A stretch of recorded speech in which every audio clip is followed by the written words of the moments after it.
The River Ouse drifts down through Sussex from Ashdown Forest, where its waters were once used by the early iron smelters, divides into the old town of Lewes, and after cutting through the South Downs, emerges into the English Channel at Newhaven.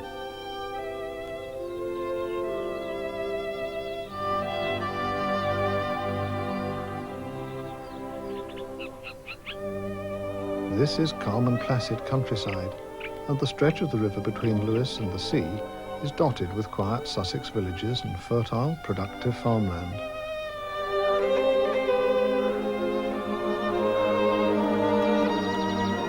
There are still strong, old-fashioned people hereabouts, and good old-fashioned pubs, giving the lie to that fine man of Sussex, Hilaire Belloc's great fear, when he wrote, "From the towns all inns have been driven, from the villages most.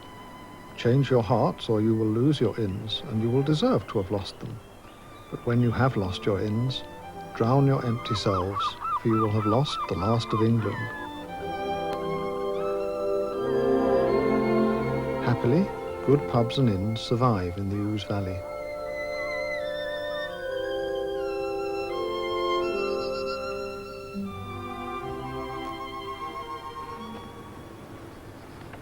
Fred Mouland from Shepherd's Cottages at Iford is in his 80s and has spent his life as a farm worker.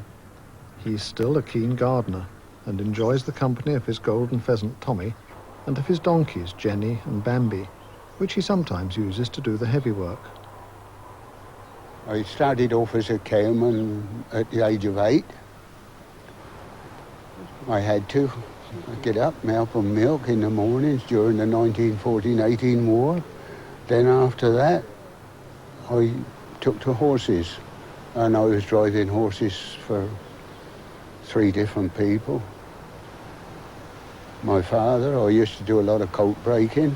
I used to breaking colts for a bloke named Billy Wadey and George Barlow. My father used to get the work out of them, and I used to get £3 for breaking each one in. That was when I was only picking up 5 shillings a week. Tommy, Tommy. Tommy, come on, Tommy. When I'm on my own, I can talk to him and he talk to me. Come on, come on. But he's shy. Come on, come on. Good boy, good boy. He's like me. Good boy. I'm shy where the ladies are and he's shy where anybody is. Good boy, good boy, Tommy. Come on, pretty boy. He's a very spectacular bird, though. Do you think so? Yeah. Well, he was an egg when I had him first. Tommy.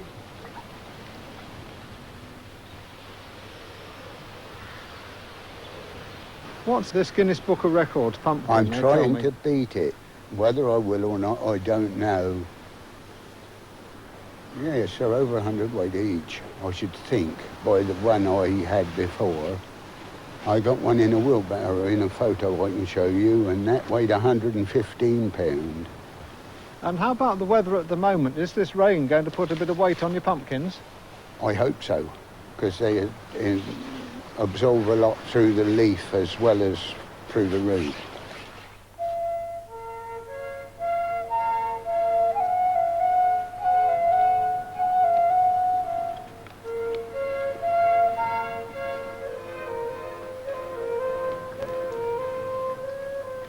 Too wet today.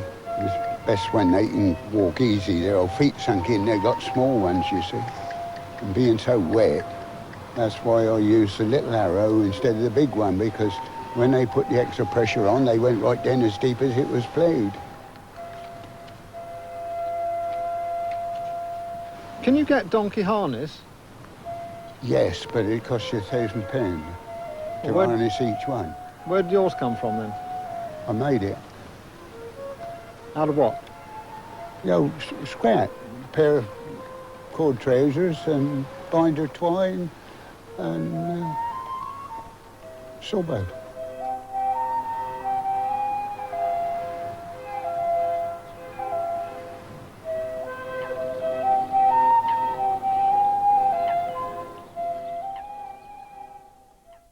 Creeping nearer, and many families with children will be searching for a pumpkin to hollow out and turn into a lantern. Well, a gardener in Sussex could be the man to help. He's grown 1/4 of a ton of pumpkins from just one plant, and now doesn't know what to do with them, not surprisingly. Nick Knowles reports. When gardener Fred Mouland planted a pumpkin seed on a piece of waste ground, he was hoping there'd be enough to go round for himself, his family, and the family of his employers. But as the prize fruit grew, he realised the plant was becoming something of a monster. In all, it produced 6 plump cucurbita pepo. That's the Latin name. So what does he intend to do with the 560 pounds of vine fruit he's currently sitting on? Cut 'em up, some of it. I don't know what'll happen to all of it. It just depends how many people want pumpkin, because it's bigger than ever I've grown before. It's just my record anyway, and this one I'm sitting on is the heaviest one ever I've grown. 115 pen was the heaviest up till this year, and now this one 138, I think it is. The Robinsons, that's the family Mr. Mouland works for, intend to take some pumpkin north for the employees of their other farm in Scotland. Meanwhile, Fred ponders the problem of how to dispose of the perfect plump pumpkins he picked. Nick Knowles, Coast to Coast.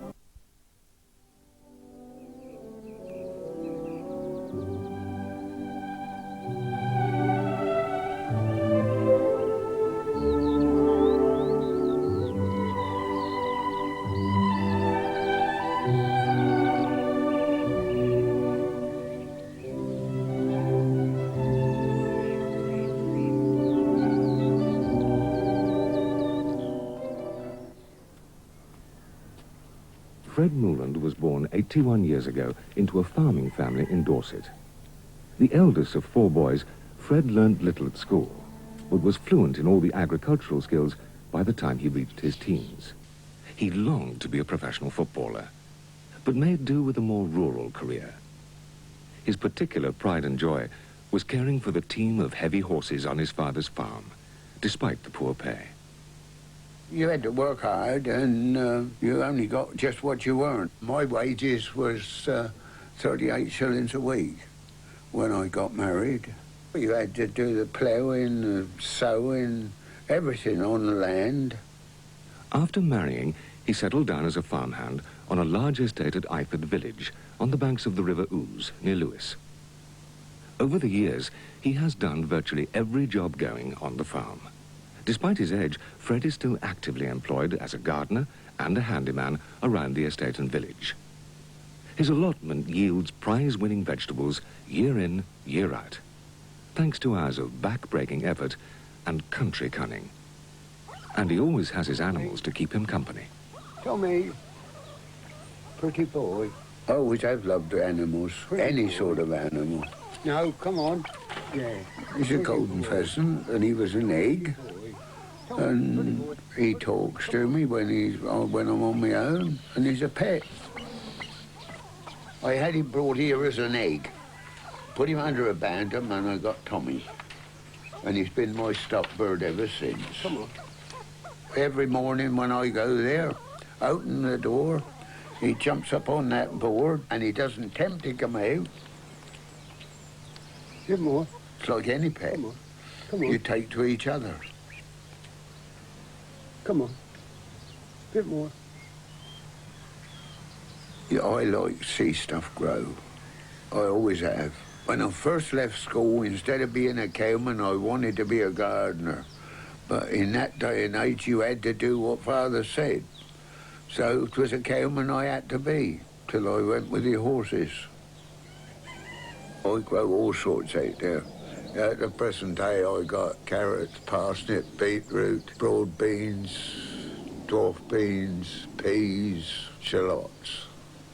I had a chap here come for plants, and he said, "Good God, I've never seen no beans and peas look so well as that anywhere this season. How'd you manage it with all this dry weather?" I just shrugged my shoulders, I don't know. But they do look well. I got 2 donkeys, Jenny and Bambi, and I'm very fond of them, and they are very fond of me, as I can prove. One time a day when they used to go round the towns collecting rag and bones, I always said when I was young, when I take a pension, I'm going to be a rag and bone collector. I'm going to have a donkey and cart and do it.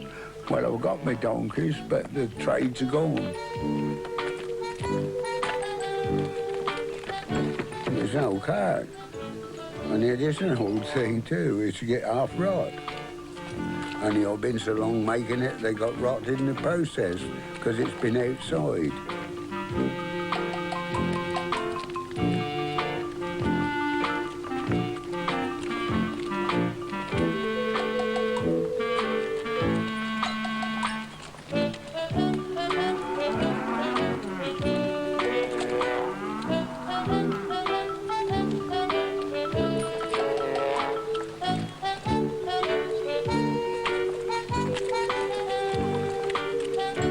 It's a miniature dung cart like we used to use years ago, only it doesn't tip up because I never finished it.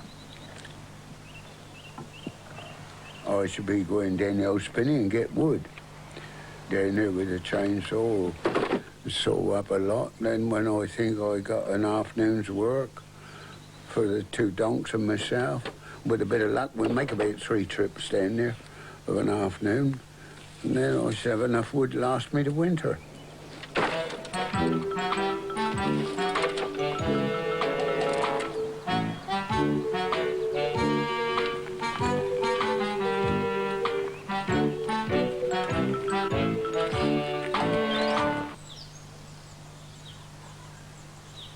Fred's garden and the hedgerows around Iford village are heavy with fruit, vegetables, flowers and berries, ripe for the making of a variety of country wines.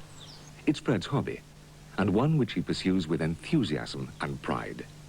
Many of his wines have won awards at local shows over the years.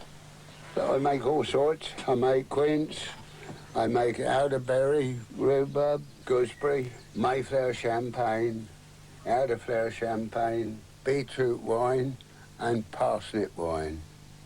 Tea wine's my favourite because I can either put mixed fruit or raisins or dates. That way you stagger the sugar and you get 3 different varieties. You get dry, medium and sweet. And you always get the sweet with the dates. I don't make it because I drink it. I make it for a pastime. And whatever I can see out on the hedgerows or anywhere, if I think I can make a drink out of it, I always have a go. The whole wine, that is a tonic, and so is the Mayflower wine a tonic. It's a witch's brew, and it's good for the health. Anyone that comes round and fancy a glass of wine, they have it. It brings me a few visitors. I was making rhubarb and gooseberry, half and half. Instead of putting 6.5 to 7 pound of rhubarb to the gallon, I only put about 3.5. And I put 3 pound of gooseberries, which was last year's and very sweet. And for that gallon, I should get away with putting about 1 pound of sugar. It's a pleasant drink. It is a very nice flavour. And it's not a dry one, and it's not a real sweet one. And it won't be ready for about 12 months. But if I keep it 2 years, it'll be better still.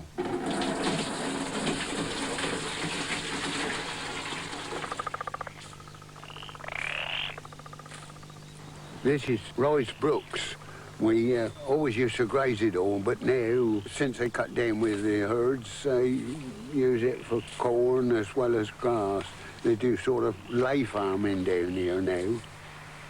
And we used to do it all by hand, cutting it and pulling it out so that the water's clear.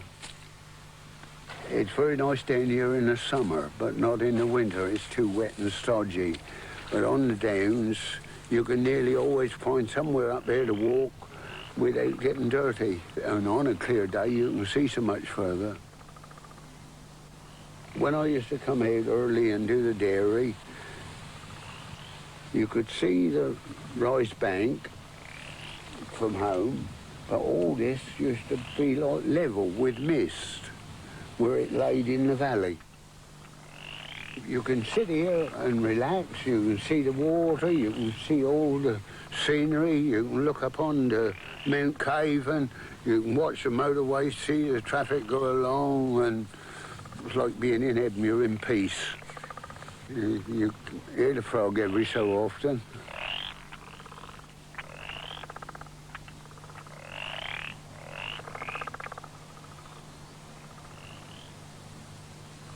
The old herons, they stop on the brooks chiefly. They don't go to the river much. I don't think they like the salt water. There's a couple of herons' nests in that spinney where I was yesterday.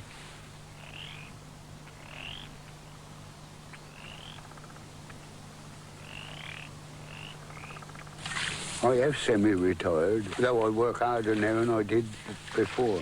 I used to come down here with a mate fishing, but I'm afraid that day's gone. I haven't got time. My eldest boy come hedgelaying with me once. I wanted him to take it up. And he said, no fear. He says, only bloody fools and horses work like that. And he's taken to it like a duck taking to water, and he wouldn't give it up. It means that the old traditions, the old skills won't die out quite so soon. A good hedge laid is better than barbed wire for cattle to shelter under. As you know by the hedgelayer's poem, why we do it. Farmer's hedge was a terrible mess. 'Twas tall and overgrown. Brambles and briars had taken over, and the headland couldn't be mown. The gaps appeared where the hedge had died, where that old doomed cow could creep. The hedge was full of well-trod tracks by the feet of many sheep. The hedger arrived with gloves and tools, sharp and ready for the task. But before he started to put things right, he had a hot drink from his flask. The hedge at last began to take shape. With the slasher, the brambles are cleared. With his billock, he cuts his binders and stakes and sharpens them just like spears. Welding his beetle, he drives the stakes in firm to hold the hedge in place. Layer upon layer, the boughs are laid, or partly cut through at their base. The hedge complete with great craft and skill. He's tired at the end of the day, so down to the pub for a pint or two, because he knows the sheep won't stray. Now there are 3 generations of Moulands famous for their hedgelaying. It took him 4 years to persuade me to go hedgelaying, and I went along and I met the fellas and I got hooked. All his life he's been a hard-working fellow, as you can see by his allotment, and it seems a shame really to think that there's a lot of his knowledge that will go and disappear when, well, a few years, another 20 years we hope, that when he leaves us. It does seem a shame, because he was a thatcher and made his own rabbit nets and all that. And it takes people to tell you what a marvellous old gentleman he is, and he is really, yeah. Unlike Edith, Fred has lived alone since his wife Daisy died 4 years ago. When he goes home after a hard day's work, he relaxes with a pipe and his memories. We got married against their parents' wish, and there's a proof in the photo with her aunt, her uncle, and her cousins. None of my people in the church whatsoever. Daisy Florence. And I made the right move when I married her. We was happy. Right up to the end. It's not fair why they should take one and not the other. I'm over 80, and my father lived to be 96. And unfortunately, I look like catching him up. Taste of the good life and his home brew.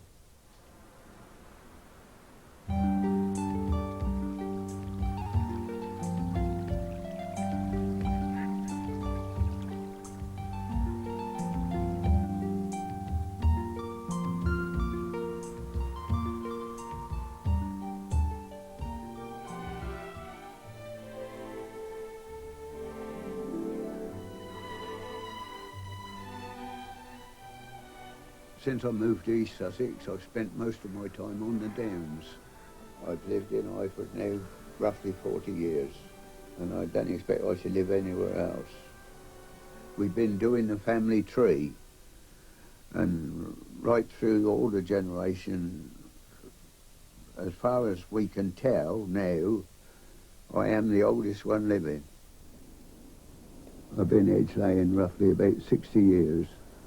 I started when I worked for my father. Most of my family's taken it up with me now. 3 grandsons took it up. It gives them a chance to get away from their original work, and they're hoping to carry on the tradition when I'm finished. Hedgelaying is a way of preserving your hedge. Because if you let it go, you've got no bottom. Anything can go through it. It's a thing I've been used to doing, and I can still manage it, so I still do it.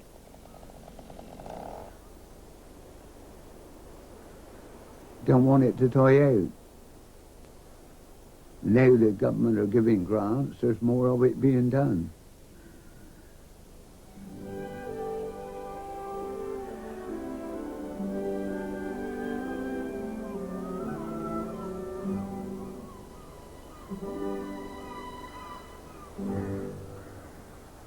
I had some pheasant eggs give me when they come Tommy, a golden pheasant. Hey boy, aren't you going to have nothing to say this morning, eh? Tommy. I've made a fuss of him ever since.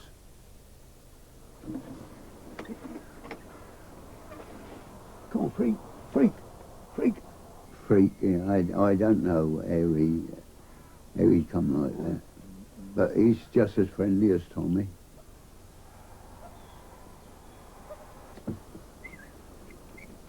I've got my 3 ferrets up there. I use them to go and get a rabbit occasionally when I've got time. Mine don't whip. I can play with them, cuddle them.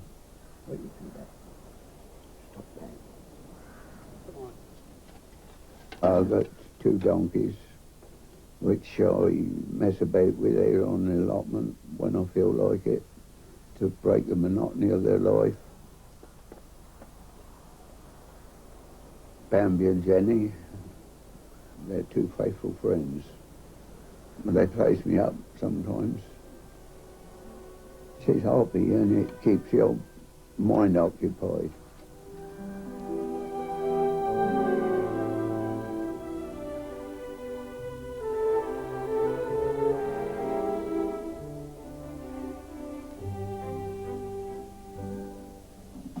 Unfortunate, I lost my wife in '87. That's what made me take up winemaking again, because we used to make it when we first got married.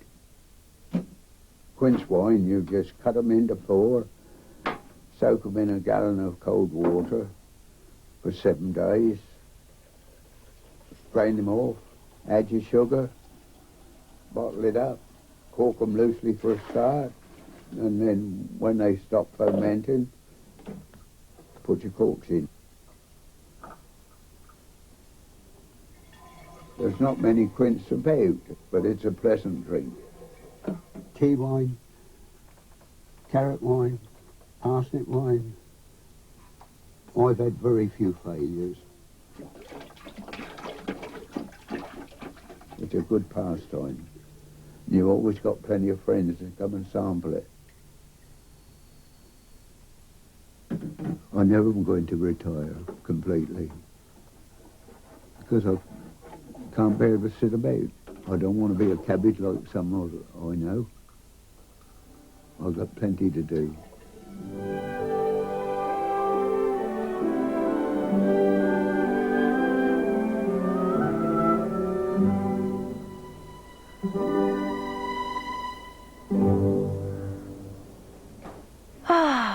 That's nice, isn't it?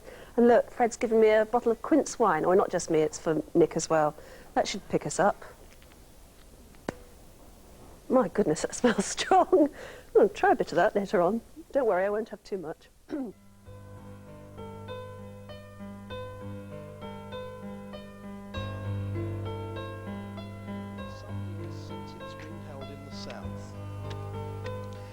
First of all, the saplings are chopped away at the base, leaving a sliver of living tree and bark through which the vital sap can still travel to sustain hedge growth.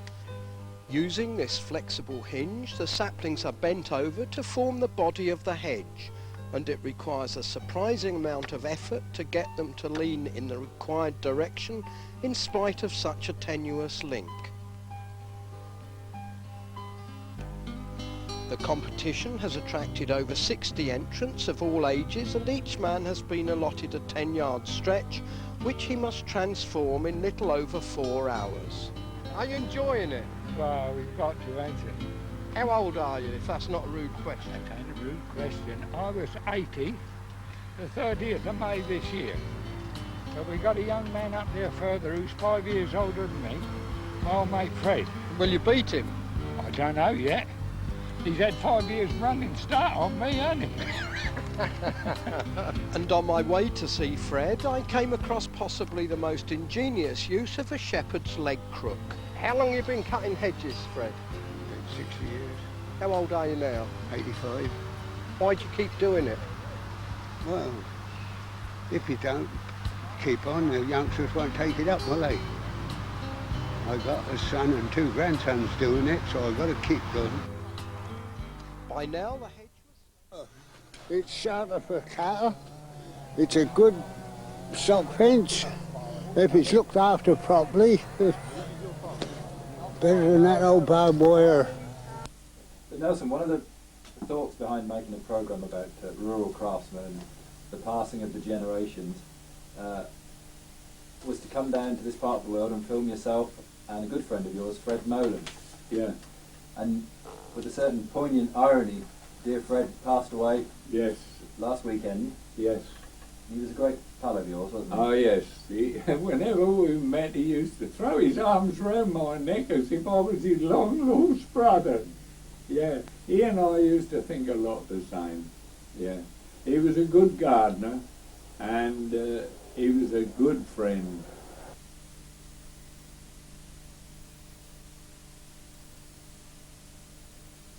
It was at a show at Bear Green, and when that was I can't remember properly, but I do know that I went there without ever having a lesson. It rained like nobody's business, and I did different to anybody else. I lit a fire and burnt all my stuff, and they thought I was mad, but it rained and it blew so hard that at the finish they were all round my fire and bringing some of their stuff on to keep it going. Yeah. Anyway, he said I'd got a cheek, come to the first Hedgelaying competition, no training, no nothing, and get the first prize. That was Fred. And we was pals from then on.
smiling through just like you always do, till the blue skies drive the dark clouds far away. So will you please say hello to the folks that I know, tell them I won't be long. They'll be happy to know that as you saw me go, I was singing this song. We'll meet again, don't know where, don't know when, but I know we'll meet again some sunny day.